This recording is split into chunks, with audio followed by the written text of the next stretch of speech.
Ladies and gentlemen, welcome to the Fallout.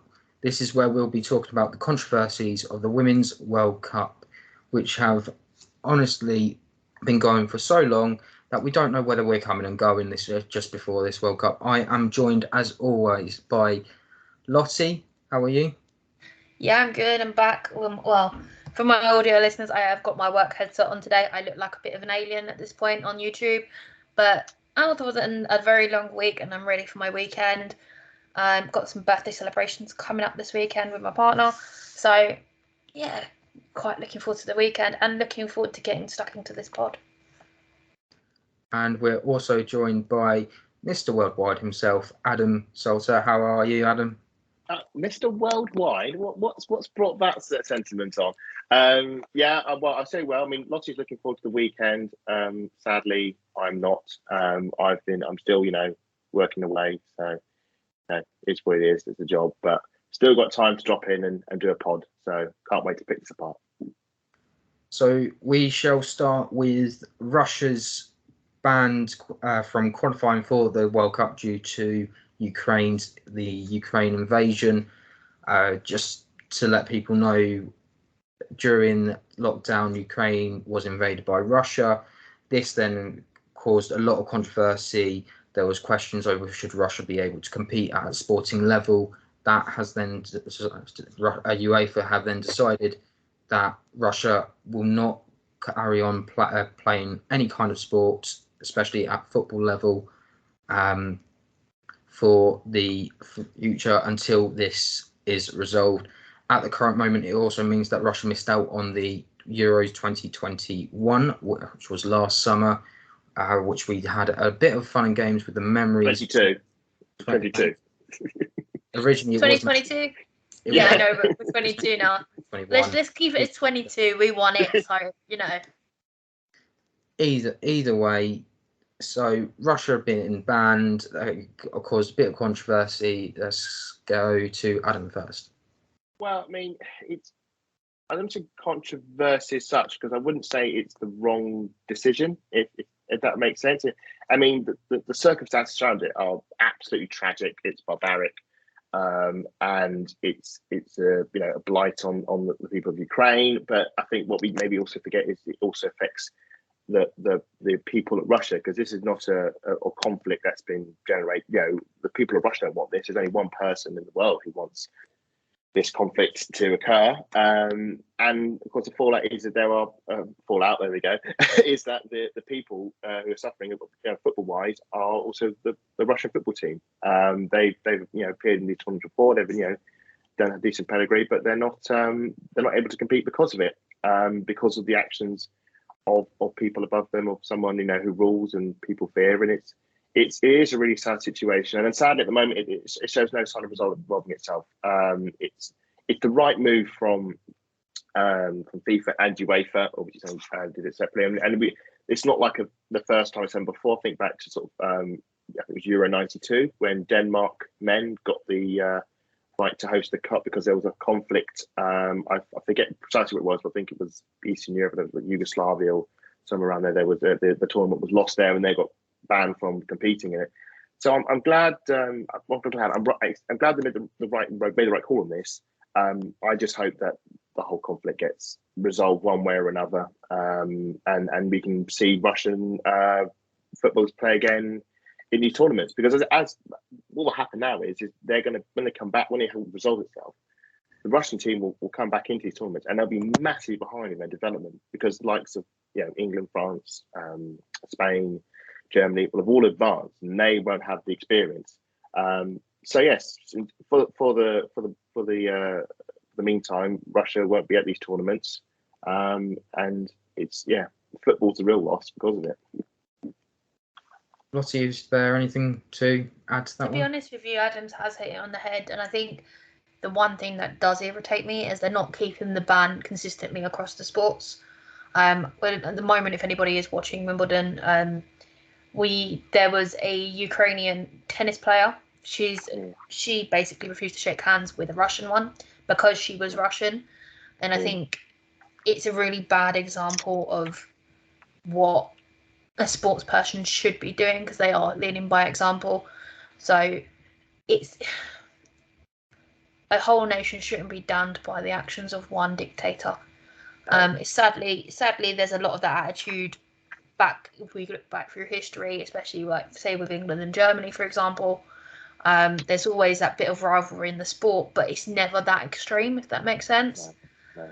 But I'm an England fan. I just dislike Germany because it's Germany. There's nothing else to it, if you know what I mean.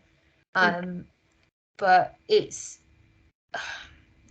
any sports person that does come back and compete, if you're Ukrainian or Russian, you should just look at the person and their sports skills, not their nationality. And if you're going to consistently keep this ban, don't let them compete across the board. And you can't start letting tennis players play, and you can't let the footballers not play, because as Adam said, the development is going to be miles behind. They're going to be miles behind, and you've got teams who are coming to their first tournaments. They're going to develop and catch up with Russia, and it is potential to surpass them as well. So it's about to keep thinking things fair across the sports for me personally, but again, they're being punished for the actions of one person, and it's wrong. Yeah, exactly that. There might be an out just for Russia at the moment. They might be moving onto the Asian Asian region, and so instead of qualifying through the UEFA qualifiers, they'll go through the Asian Cup, which is one thing that might perhaps be a bit different, but that'll be further down the line. Onto our next controversy. I think this is going to be a big one for you, Lottie, as well, and Adam as well, that the squad sizes were limited to 23 instead of having 26. And this was done voting through the entire of the 32. A lot of the European nations wanted to have those 26 because that's what they had at the Euros. It had meant that they could offer more people on the bench. It meant a lot more, and especially when there's ACL injuries and headlines going on. Just to point out, the goalkeeper of Zambia has had an ACL injury this week. It's caused a lot of, I'll probably say, chaos. It's gnarly, isn't it, for Zambia? Sorry to interrupt, Matt. Yeah. That's right. Lottie, I wanted your opinion there. Oh, sorry. No, I think, do you know what? I can understand why they did it. If you look at some of these smaller teams, I don't like to calling them smaller teams, but like the teams that haven't been in tournaments on a regular basis. Yeah. Let's just put it that way. I don't think they've got that 26-player squad. No. Whereas if you look at the USA, Canada, us, the Germans, Switzerland, Norway, they are regular competitors in these major tournaments. So I can see the fairness of it, but I'm also not happy about it because of this whole sort of season for all around the world is the season of the ACL. I mean, we've had a 16-year-old who's done her ACL in training so far. We've had Nali from Zambia. I mean, I know that the football companies are working on the new boots to fit the women's feet, because obviously the current football boots around the world are not designed for women's feet. They're actually designed for men's. Sorry, boys. But it's a case where they're working on it, but it's a case of they need to hurry up about it because it's not happening quick enough. Because we're seeing more and more of these injuries. Some more research needs to be done, but again, for me, it's all about the fairness to the lesser teams, the first-time competitors. I need to stop saying that. It sounds so disrespectful. So it's fairness, but it's annoyance to the regular competitors.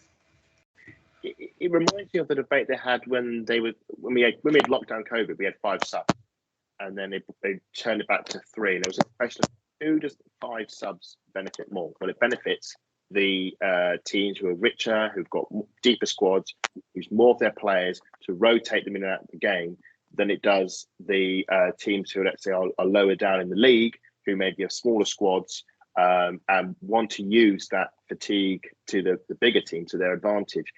I think the problem now is as you say, it's the ACL. I think it was it Simon in Germany? I think she did her ACL as well in that game. it's becoming, Yeah. and this is That probably was the Zambia game, wasn't it? If I remember rightly, Yeah. that they lost. Yeah. Yeah. They lost, which will come on in a separate pod soon. But and this is probably, I want to say a poor choice of word given what we've had in recent years, but it's almost come like an epidemic. These ACL, they are just so rampant.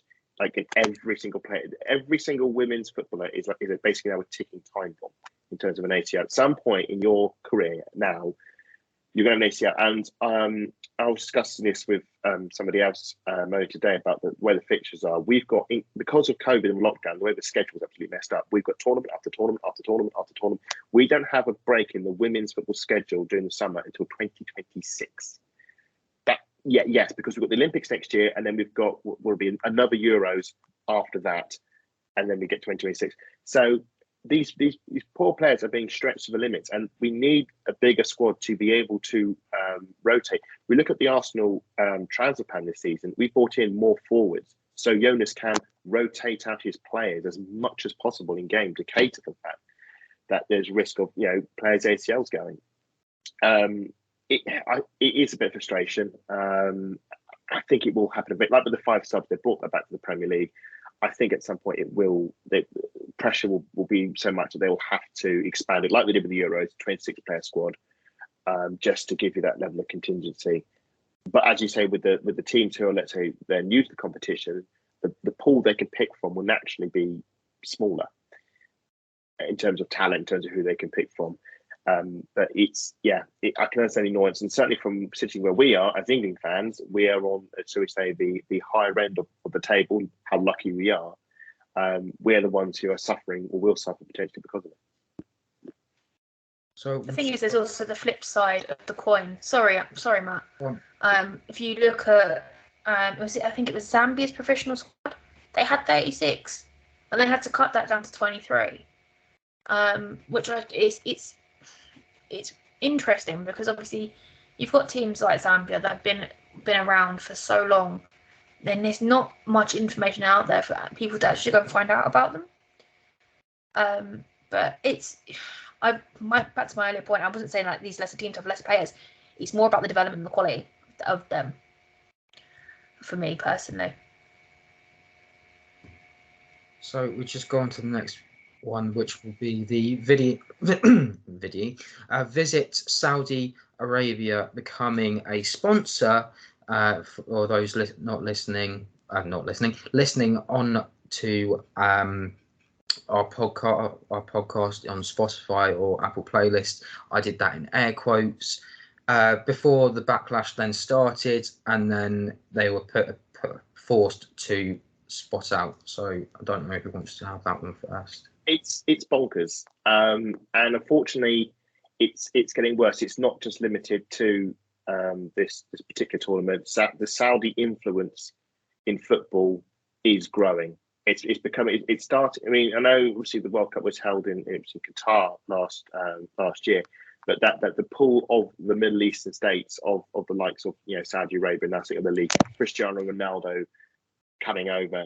And now we're seeing every day in the news another player who is going over chasing the money. We've, I think it was Jordan Henderson, captain for Liverpool, going over there for money. Steven Gerrard, ex-captain, manager at Villa, he's now gone over there to chase the money. And it's so weird that a lot of these players we loved and we respected, and we had this idea that they had these.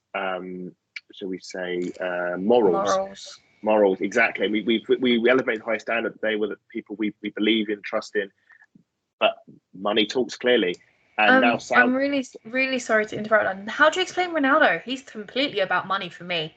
Well, so unless I'm seeing him from a anti-Ronaldo Arsenal point of view, but I'm not surprised Ronaldo went there. I was pleasantly proud of the fact that Messi, who in my Ronaldo versus Messi debate, I've always been Team Messi, that he opted not and went to America instead.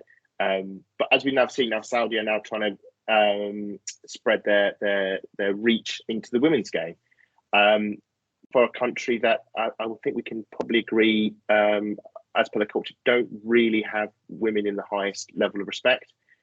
Kind of odd choice then to put this on it, but obviously They've got money, they've got influence. And sorry, Adam, I've got to agree with you there, but I think the only plus in this is the amount of money and time that Newcastle now are getting for the women's team.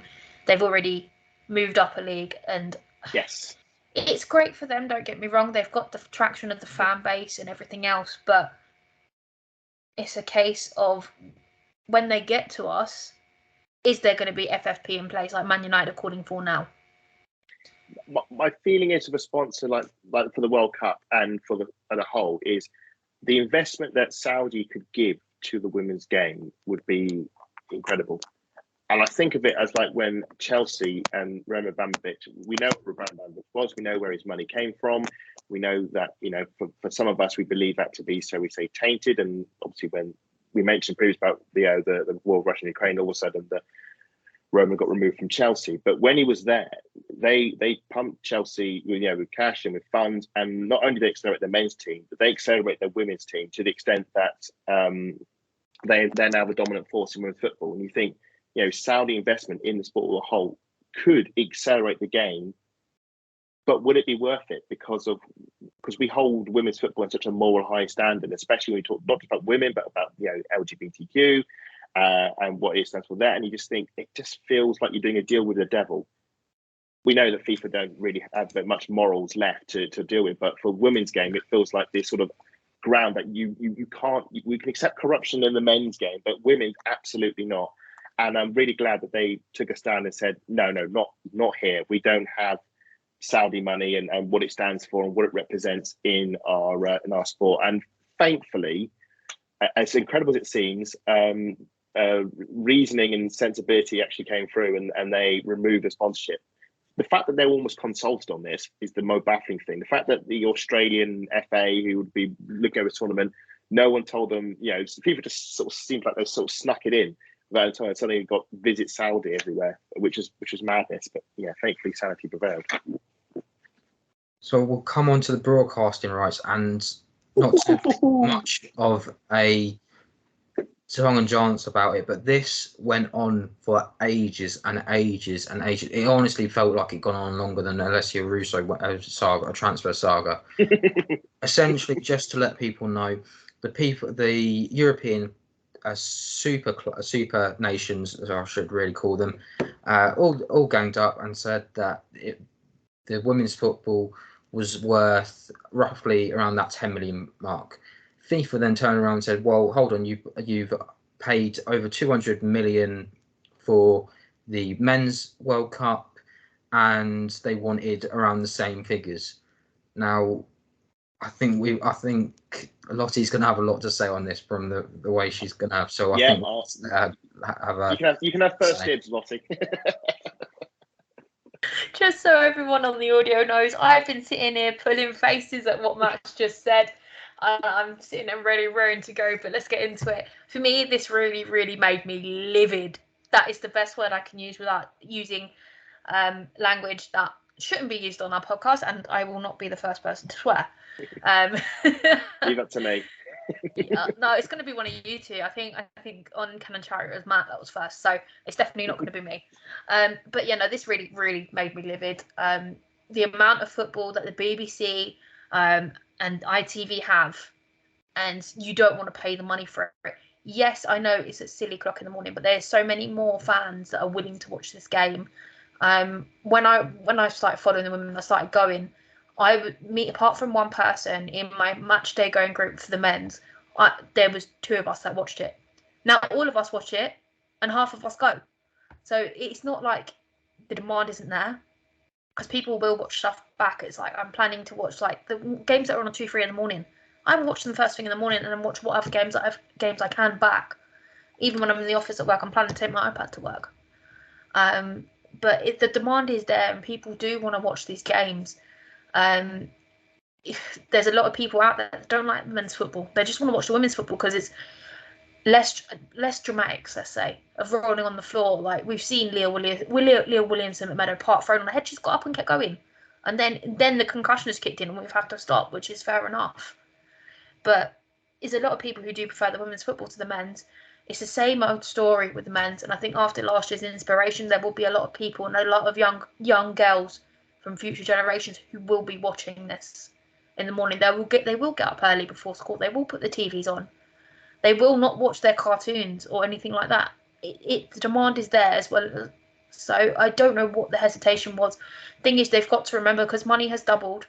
Reward money for the players has doubled, although the England girls don't get it. They need to pay for it. And that's where the funding is coming from. I mean, I think this year Budweiser is one of the first major sponsors coming across from the men's game to sponsor the World Cup.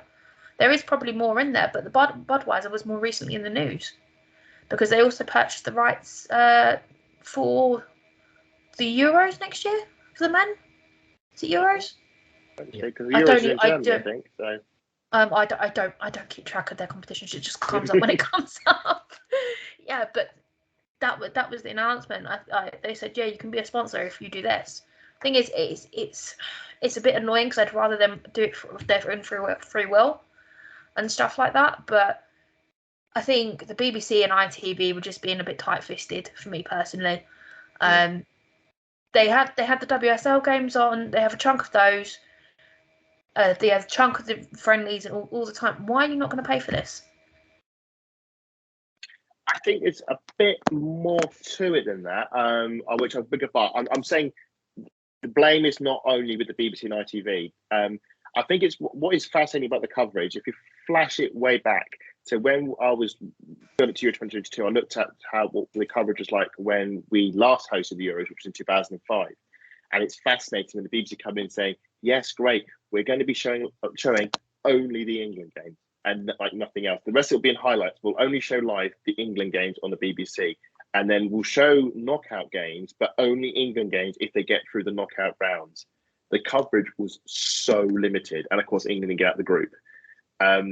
Flash forward and they built on. And then in 2011, it was actually the quarterfinal against France when they got out of the group was going to be on the red button. And I think it was an argument that went as far as Parliament to get it onto BBC Two. This is sort of the fight women's football have had with TV coverage over the years. Now, credit to the BBC, eventually it became the sort of main, they gave it all to all their channels. You think back to France 2019, it was pretty much all on BBC One. BBC Two was, centre field, and same with the Euros. The thing is that those rights were always for free. There was never any money exchange. It was basically, here's the women's rights, do with them as you please. FIFA never asked any money for them. And the problem is this disagreement should have been resolved much earlier. And it's not just the BBC, it's not just BBC, it's Germany, it's France, it's Spain, it's the whole continent. And FIFA to say, no, we're now putting the price on now, just months, weeks before the tournament starts, and just pull the rug out from over everyone. Now, I totally agree that there should be an element of, sorry, I totally agree that there should be an element of, apparently I'm moving my hands too much. There should be an element of money being paid to FIFA because these rights do have incredible value, a lot more value than they did back then because, as Lottie said, there's greater interest. I just feel that this should have been done a lot sooner. Then now it should have been much earlier, should I say? It should have been a much earlier, and they could agree, especially after the success of Euro 2022. In terms of the amount being paid for it, I think there was an argument like 10% or 10 million, or it's a fraction of what they spend on the men's game. But at the same time, you don't want to overbid for the rights because you risk maybe scuppering yourself. We don't want women's football to go down the route where it costs 200 million to bid for the right to show the games. So there is an element of that as well. It is a bit of a fast. It still isn't resolved. The Philippines, I think, still haven't got their rights sorted. And I think there are other countries. I think Japan. I'm not sure. I think I heard something, but they may not have it resolved.